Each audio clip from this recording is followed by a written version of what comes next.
Andito nga pala kami ngayon sa lugar na kung saan isinilang ang aking asawa para maghatid ng kaunting tulong sa pamilya Pagyo.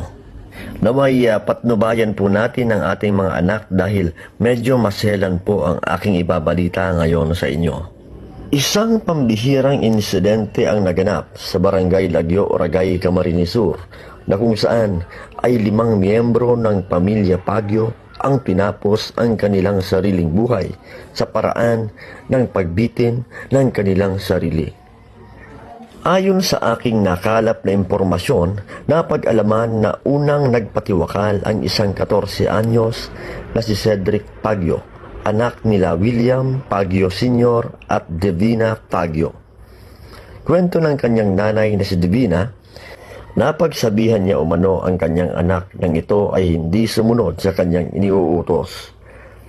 Dahil sa pangyayari ay bigla na lamang nawala ang kanyang anak na si Cedric Pagyo at nito lamang Oktubre 22, 2024, kasagsagan ng Bagyong Christine ay nag-report na sa barangay itong si Divina Pagyo para humingi ng tulong dahil sa mga butong daladala ng kanilang mga alagang aso sa harapan ng kanilang bakuran na kung saan kanyang hinihinala na buto ng kanyang anak na 10 araw nang nawawala. At nito lamang Oktubre 24, 2024, dahil nga sa dinaranas na depresyon, ay sumunod naman na nagpatiwakal ang ama ng pamilya Pagyo na si William Pagyo Sr., 50 anyos.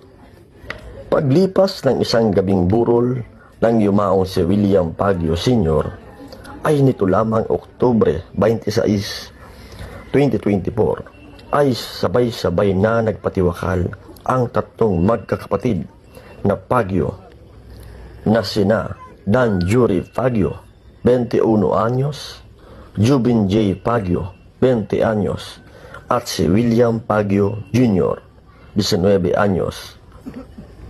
Base sa kwento ni Nanay Divina, nitong Oktubre 26, 2024 ng hapon ay umalis sa burol ang 3 magkakapatid para pumunta sa lugar na kung saan nagpatiwakal ang kanilang ama para magtirik ng kandila. At dagdag pa nga ni Nanay Divina, nakapagsabi na umano ang kanyang 3 anak na susunod na din sila sa kanilang ama at sa kanilang kapatid. Ngunit nito lamang hapon ng Oktubre 26, 2024 ay nangyari ang nakakagulat na insidente. Natagpuan na wala ng buhay ang 3 magkakapatid na nakabitin sa puno ng mangga malapit sa kanilang tirahan. Napag-alaman rin na nagawa pang kunan ng cellphone video ang kanilang sarili habang ginagawa ang kanilang pagpatiwakal. Dumaranas ngayon ng matinding pagsubok ang pamilya Pagyo sa Barangay Lagyo, Oragay, Camarines Sur.